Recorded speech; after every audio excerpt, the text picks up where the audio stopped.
સરકારી યોજનાઓમાં ધુપ્પલ કોઈ નવી વાત નથી, પરંતુ આ નવું નજરાણું છે. વાત એમ છે કે ધોરણ 12 પાસ વિદ્યાર્થીઓ માટે ગુજરાત સરકાર નમો ટેબ્લેટ યોજના લાવી હતી, જેમાં મોટી ગેરરીતિ બહાર આવી છે. સરકાર રટણ કરી રહી છે કે આ યોજના ચાલુ છે, પરંતુ તેનો લાભ કોને મળ્યો તેનો તેમની પાસે કોઈ જ જવાબ નથી. ચોંકાવનારી વાત તો એ છે કે સરકારે આ યોજના માટે 2022-23માં 200 કરોડ રૂપિયા પણ ફાળવ્યા હતા, જેનો કોઈ વિદ્યાર્થીને લાભ જ નથી મળ્યો. તો આટલી મોટી જંગી રકમ ગઈ ક્યાં? ગુજરાત સરકારે ઓગસ્ટ 2017માં ધોરણ 12 પછીના કોલેજના વિદ્યાર્થીઓને 1000 રૂપિયામાં ટેબ્લેટ આપવા આ યોજના જાહેર કરી હતી. ત્યારબાદ 2018-19થી ઓનલાઈન રજીસ્ટ્રેશન કરાવી વિદ્યાર્થીઓને ટેબ્લેટ આપવાનું શરૂ પણ કરાયું. જો કે 2020માં કોરોના આવ્યા બાદ આ યોજના ખોરંભે ચડી અને 2022માં સાવ બંધ જ થઈ ગઈ. આમ છતાં સરકાર વિધાનસભામાં સ્વીકારે છે કે આ યોજના હાલ ચાલુ છે.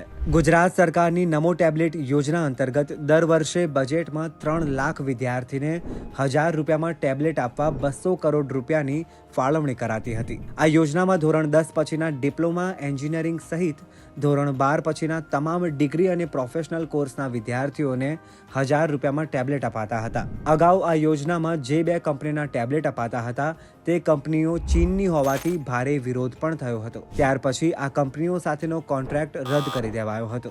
હવે કોરોના પહેલા 2019-20ના 70,000 વિદ્યાર્થી ટેબ્લેટથી વંચિત રહી ગયા હતા, જેમને ટેબ્લેટ આપવા ભારતીય કંપનીને કોન્ટ્રાક્ટ અપાયો હતો અને તેમને ટેબ્લેટ આપી પણ દેવાયા હતા.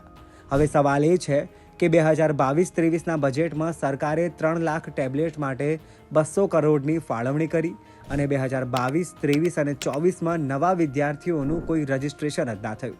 તો પછી 2022-23ના બજેટમાં ફાળવેલા 200 કરોડ રૂપિયા શેમાં વપરાઈ ગયા તેની સરકારે હજી સુધી કોઈ જ સ્પષ્ટતા નથી કરી. આમ હાલ આ યોજના શંકાસ્પદ રીતે બંધ થઈ ગઈ છે.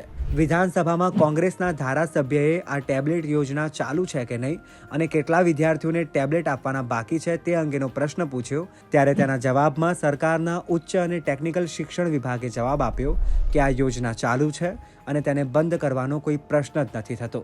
તો સવાલ એ છે કે જો કોઈ વિદ્યાર્થીનું રજીસ્ટ્રેશન જ નથી થયું, ટેબ્લેટની ફાળવણી તો દૂર, કોઈ કોન્ટ્રાક્ટ પણ નથી અપાયો, તો બજેટમાં આ યોજના માટે ફાળવાયેલા 200 કરોડ રૂપિયા કોના ખિસ્સામાં ગયા?